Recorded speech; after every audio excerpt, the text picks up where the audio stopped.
আগে নবীগণ যেরকম ধরা যায় মুসা আলাইহিস সালাম কিছু সহিফা নিয়ে এসেছিলেন, একটা গোষ্ঠীর একটা সম্প্রদায়ের দায়িত্ব ভার নিয়ে তার কাছে কিছু সহিফা দেওয়া হয়েছিল মাত্র।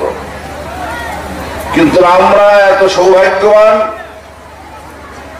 যে আমাদের নবী বিশ্বনবী হযরত মুহাম্মদ সাল্লাল্লাহু আলাইহি সাল্লাম বিশ্বজাহানের একমাত্র নবী, বিশ্বজাহানের সাহিত্যিক, বৈজ্ঞানিক, দার্শনিক সমস্ত দিয়ে এই বিশ্বের বুকে সর্বশেষ অবস্থায় দুনিয়ার ভাড়াইয়ের জন্য আল্লাহ পাক পাঠিয়েছেন। তাই তার শানে একবার আমরা দরুদ শরীফ পাঠ করেন সাল্লাল্লাহু আলাইহি সাল্লাম।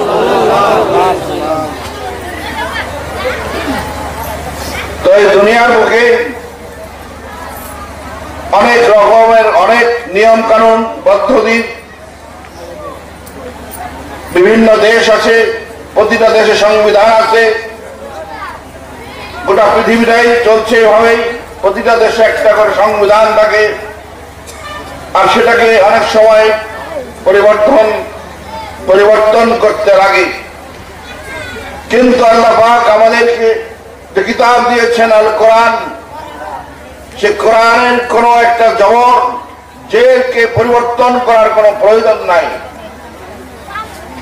এই সংবিধান আমোঘ সংবিধান বিশ্ববাসীর জন্য। এই কোরআন একদিক দিয়ে সাহিত্য, বিজ্ঞান, দর্শন, রাজনীতি, সমাজনীতি, অর্থনীতি, পরিবারতান্ত্রিক, সমাজতান্ত্রিক সমস্ত দিক দিয়ে এই কোরআনে কারীম সমস্ত দিক দিয়ে দুনিয়াবাসীকে সংঘবদ্ধ একটা সমাজ ব্যবস্থা সুস্থ শান্তির সঙ্গে থাকার জন্য একটা অস্ত্র আমাদেরকে দিয়েছেন। কিন্তু আমরা যদি এই কোরআনকে আর সুন্নাহকে ভুলে যাই আর এটাকে অনুসরণ না করি, তাহলে আমাদের জীবন ব্যর্থ হয়ে যাবে, জীবনের কোনো অর্থ থাকবে না।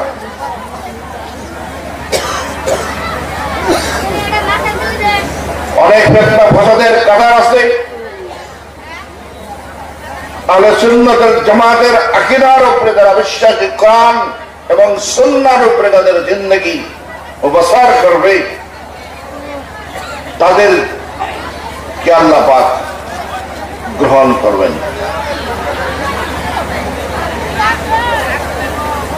ইসলামের মধ্যেই অনেক কাতার সৃষ্টি হবে এবং হচ্ছেও। কাজেনি সমস্যা, বিভিন্ন রকমের সমস্যা আমাদের এই আসামের বুকেও কাদিয়ানির এক সমস্যা আছে।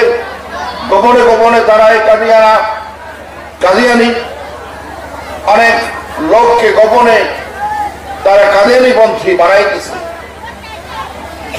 যেখানে আল্লাহ নবী সাল্লাল্লাহু আলাইহি সাল্লাম বলেছেন, লা নবিয়্যা বা'দি, আমার পর কোন নবী নাই, আমি নবুয়তি দেওয়ালের শেষ ইট, ওয়াল পরিপূর্ণ, নবুয়তির যে ওয়াল এটা পরিপূর্ণ আমাকে দেওয়া হয়েছে।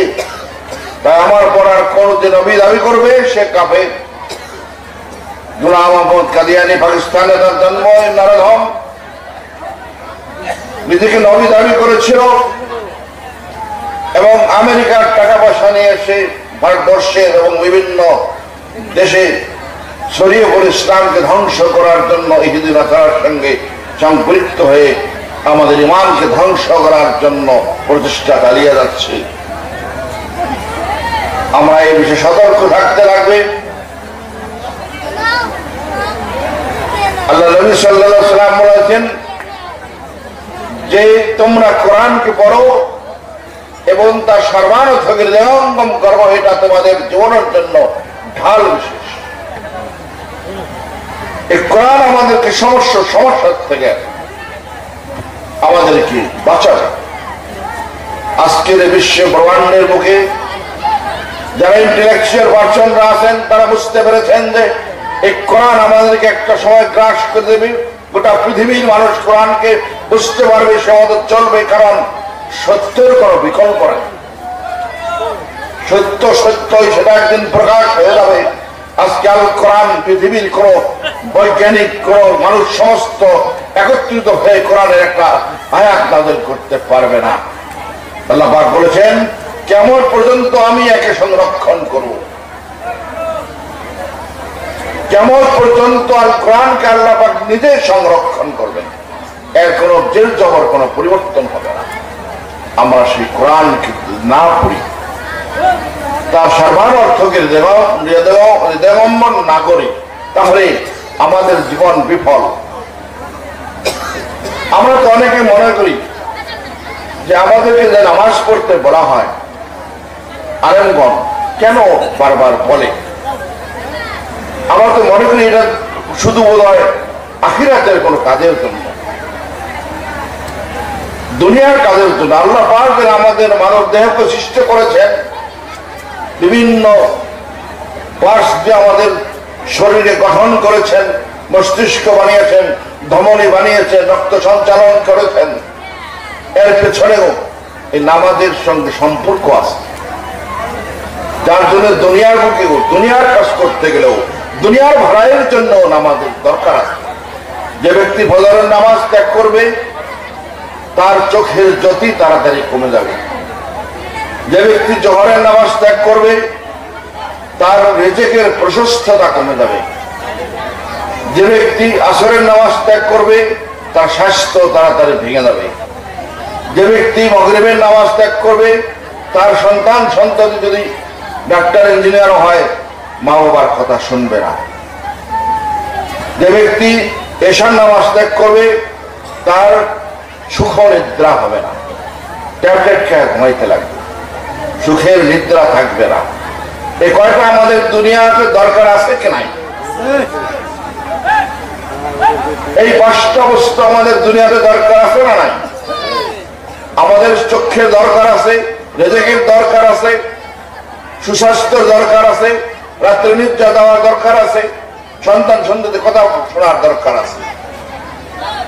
এটা আমরা দুনিয়ার মুখে চলতে হলেও আল্লাহ পাক পাঞ্চালিটি সৃষ্টি করার জন্য, সময় অনুবর্তিতা সৃষ্টি করার জন্য, মানুষ যাদের সময় মতো যে কোনো কাজ সময়ের সঙ্গে আদায় করতে পারে। ফজরের নামাজ জোহরে হইতে পারে না, জোহরের নামাজ ফজরে হইতে পারে না। সময়ের কারণ সময় করতে লাগবে, এই পাঞ্চালিটি আল্লাহ পাক আমাদেরকে নামাজ দ্বারা শিক্ষা দিয়েছে। আর অনেক গোপন বিষয় নামাজের মধ্যে রয়েছে। যদি নামাজ আদায় করলে যেরকম আখিরাতের কাজ হয় সেরকম দুনিয়ার কাজ হয়। আখিরাতের কাজ কি হবে? মৃত্যুর সময় কালেমা নসিব হবে, কুলসিরাত পার হয়ে বিজলির মতো ডান হাতে পাবে আমল নামা, রিজিকের প্রশস্ততা বৃদ্ধি হবে। এসব আখিরাতের কাজও আছে।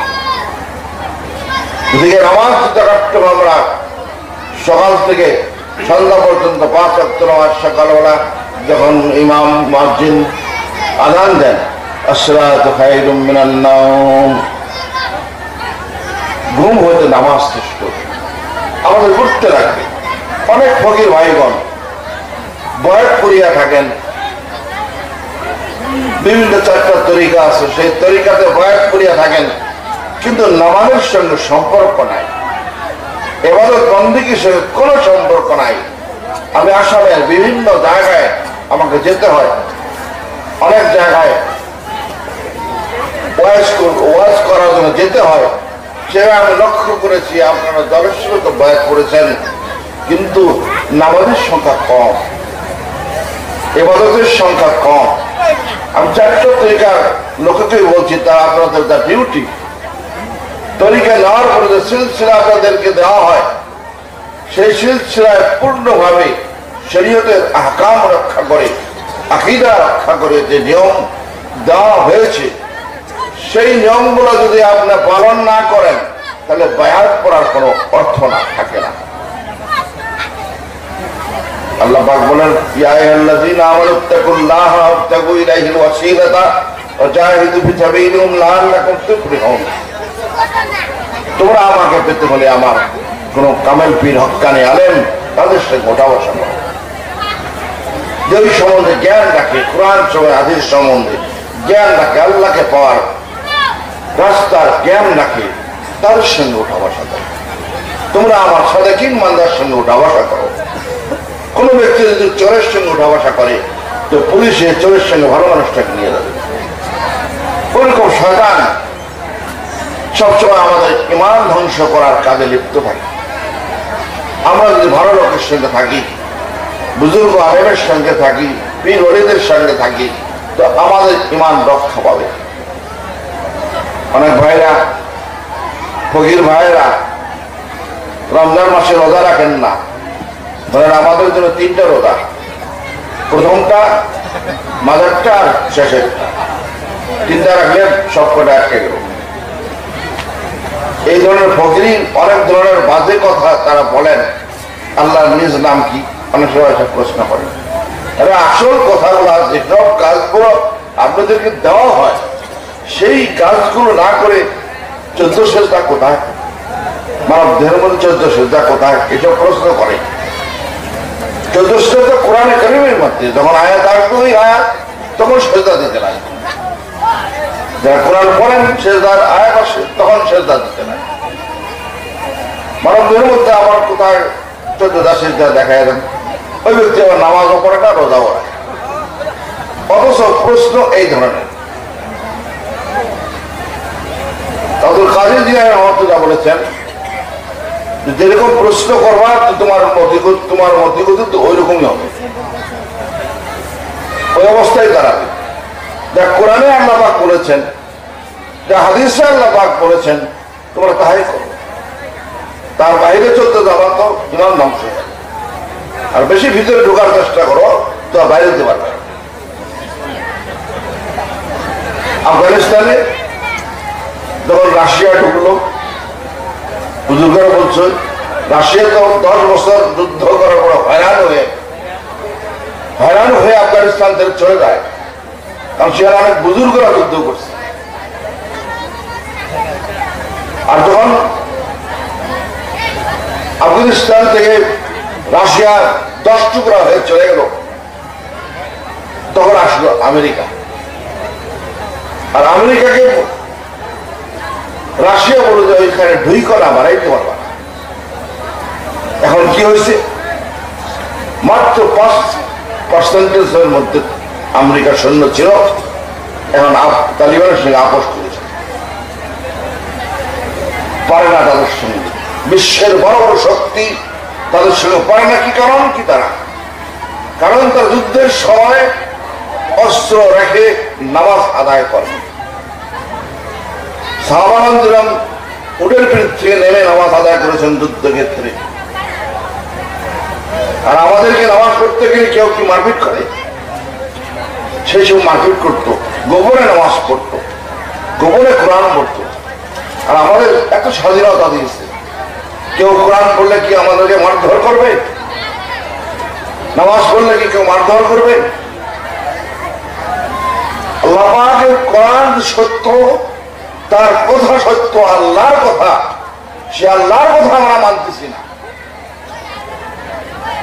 আলেমগণ পীর ওলিদের কথা তো দূরের কথা, আল্লাহর কথা আছে, কোরআনের মধ্যে বলেছে আল্লাহ এভাবে চলো, তার কথা আমরা মানতেছি না।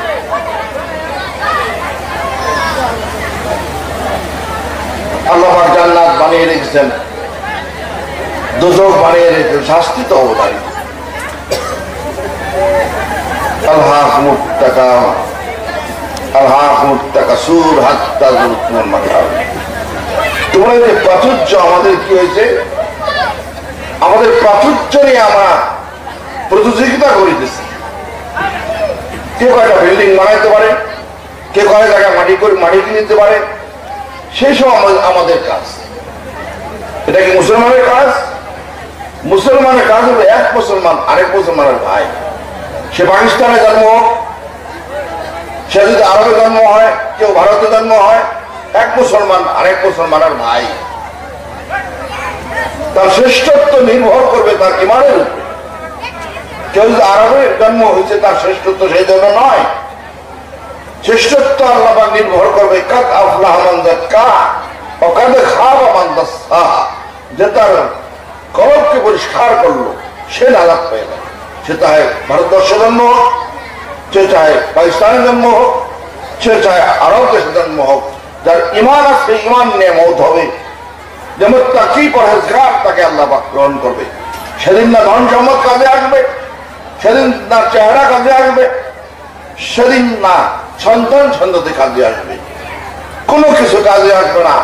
সেদিন একমাত্র আপনার আমল কাজে আসবে, তাছাড়া কোনো কিছু কোনো কাজে আসবে না। তাই দুনিয়া আমলের জায়গা, এরপরে আর আমলের কোনো উপায় নাই। এই দুনিয়াটা আমলের জায়গা, এখানে আমল করতে আল্লাহ বলছে মিনাল্লাইলি ওয়া তাহাজ্জাদ বিহি নাফিলাতান লাক আসা ইয়াবাতাকা রাব্বুকা মাকামান মাহমুদা। রাতের কিছু অংশ তোমরা কুমিরের তো ঘুমায় না, রাতের কিছু অংশ তোমরা দান্নায়মান হও, তাহাজ্জুদ আদায় করো, আমি তোমাদেরকে 3টা পুরস্কার দান করবো। তাহাজ্জুদের মধ্যে দেখেন 3টা পুরস্কার আল্লাহ পাক ওয়াদা করে দেন। 1 নম্বর, আমরা যে গর্ভীর মধ্যে আছি, আমরা অস্ত্র জানি না, আল্লাহ পাক কিন্তু কোরআনে দিয়ে দিয়েছেন। আমাদের বেশিরভাগ মানুষ, দয়ার আসনের বেশিরভাগ মানুষ আমরা গরিব মানুষ, বেশিরভাগ মানুষ হাল চাষ করে খাই। যদি আমাদের কর্তব্য কি করতে লাগবে, কি করে স্বচ্ছলতা অর্জন করা যাবে, সেটাও আল্লাহ পাক কোরআনে পাক দিয়ে দিয়েছেন। যে ব্যক্তি তাহাজ্জুদ আদায় করবে সে কখনো গরিব হবে না। আমরা কয়জন আদায় করি? যে ব্যক্তি তাহাজ্জুদ আদায় করবে তার চেহারা উজ্জ্বল হবে। যে ব্যক্তি তাহাজ্জুদ আদায় করবে তাকে মাকামে মাহমুদ দান করা, শ্রেষ্ঠতম স্থান। কাকে দান করবে? আল্লাহর নবীকে। আযানের দাওয়াত দাতা, اللهم رب هذه الدعوة التامة والصلاة القائمة آت محمدا الوسيلة والفضيلة والدرجة الرفيعة وابعثه مقاما محمودا الذي وعدته إنك لا تخلف الميعاد। আল্লাহ নবীকে মাকামে মাহমুদ দান করবে, আর যে তাহাজ্জুদ আদায় করবে তাকে মাকামে মাহমুদ দান করা হবে। আমরা জানি না কোন কাজটা করলে আমাদের গরিবী দূর হবে। এই মাগরিবের নামাজের বাদ সূরা ওয়াকিয়া যে পাঠ করবে, অভ্যাস করে নেবে, অন্তত 40টা দিন অভ্যাস করে দেখেন কি হয়। যাদের স্বচ্ছলতা নাই, গরিবের কষ্ট, ঋণের কষ্ট, তারা আপনারা সূরা ওয়াকিয়া মাগরিব আদায় করেন, আর বেলা 10:30টার সময় চারটার নামাজ 2 রাকাত করে 4 রাকাত নামাজ 10:30টার সময়, তার হাত কখনো খালি থাকবে না। তো আমরা যদি এই 3টা আমলের দিক লক্ষ্য করি, আল্লাহ পাক উম্মতে মুহাম্মদের জন্য এত প্রাইজ রেখেছেন, এত প্রাইজ রেখেছেন, মিষ্টির মতো প্রাইজ রেখেছেন, কিন্তু উম্মতে মুহাম্মদের অবস্থা হলো গাধার পিঠে সোনার বোঝার মতো। গাধার পিঠে মনে হয় সোনার বোঝা। উম্মতে মুহাম্মদকে আল্লাহ 4টা শুক্রবার দিয়েছেন মাসের মধ্যে। ইয়া আইয়ুহাল্লাযীনা আমানু ইযা নুদিয়া লিস-সালাতি মিন ইয়াউমিল জুমআতি ফাসআউ ইলা যিকরিল্লাহি ওয়া যারিল বাই'আ যালিকুম খায়রুল লাকুম ইন কুনতুম তা'লামুন। তোমাদেরকে 4টা শুক্রবার দেওয়া হলো, তোমরা বেঁচে যাও উম্মতে মুহাম্মদ। সেদিন যখন আযান হয় তোমরা দুনিয়ার সমস্ত কাজ ছেড়ে দাও এবং মসজিদের দিকে চলে যাও। ইমাম যখন মেম্বরে দাঁড়িয়ে খুতবা পাঠ করে তখন লা ইলাহা ইল্লাল্লাহু ওয়াহদাহু লা শারীকা লাহু লাহুল মুলকু ওয়া লাহুল হামদু ইহয়ি ওয়া ইউমীতু বিয়াদিহিল খায়রু ওয়া আলা কুল্লি শাইইন কাদির। সারা জিন্দেগীর গুনাহ মাফ হয়ে যাও। সুবহানাল্লাহ, জোরে গান সুবহানাল্লাহ। ওই দিন শুক্রবারতে 80 বছর দরুদ পাঠ করবে। দরুদটা বলে আল্লাহুম্মা সাল্লি আলা মুহাম্মাদিন আবদিকা রাসূলিকা নবিয়্যিল উম্মি। এই দরুদ যে 80 বার পাঠ করবে 80 বছরের গুনাহ মাফ। সুবহানাল্লাহ। আল্লাহ পাক শুক্রবার দিয়ে অনেক মানুষকে জান্নাতে প্রবেশ করাবে। যেমন করবে ওই শুক্রবারে যে 1000 দরুদ পাঠ করবে তার নাম জান্নাতে না লেখা বন্ধ, তার মৃত্যু হবে না। আমরা আমল করবো ইনশাআল্লাহ।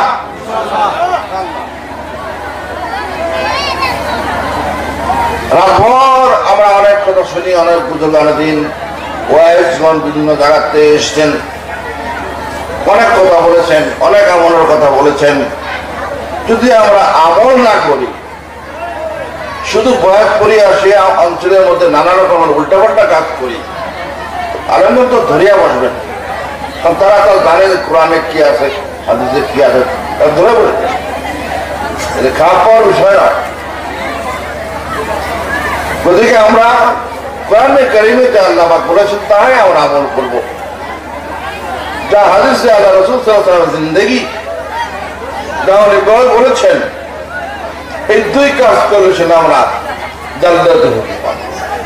জান্নাতের কথা এত সুন্দর আল্লাহ পাক এই বিশ্ব ব্রহ্মাণ্ডকে সৃষ্টি করেছেন, গ্যালাক্সি তারকারাজি কত কিছু সৃষ্টি করেছেন, মাটির তলের কত কিছু সৃষ্টি করেছেন, সমুদ্রের মধ্যে কত কিছু সৃষ্টি করেছেন। সে আল্লাহ পাক কি জান্নাত সৃষ্টি করতে পারবে না? সেখানকার বাতাস থাকবে মিষ্ক অম্বরে, সেখানে মানুষ বিরুদ্ধ হবে না, সেখানে ব্যাকটেরিয়া নাই, সেখানে কিছু কিছু ধ্বংস হবে না। 25 বছর 25 বছরই থাকবে, লাখো লাখো বছর পার হয়ে যাবে, সেখানে বাংলার 25 বছর বয়স থাকবে।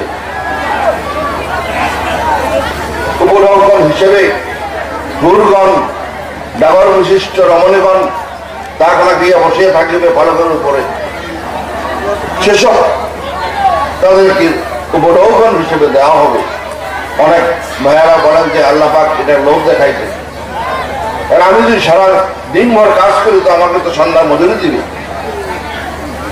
আল্লাহ পাক মজুরি দিবে। জান্নাত, জান্নাতের পাখি উড়ে আসবে, আল্লাহ পাখির মাংস খেলাবে জান্নাতের মধ্যে। পাখি নিজে উড়ে আসবে, বলবে আমার এদিকে খাও পোলাও, এদিকে খাও কাবাব, এদিকে খাও কুর্তা, কোনটা খাওয়া তুমি খাও। বান্দা খাবে, পাখি আবার উড়ে চলে যাবে। জান্নাতের মাছের কলিজা খেলানো হবে, আর বলাখানার তো হিসাব নাই।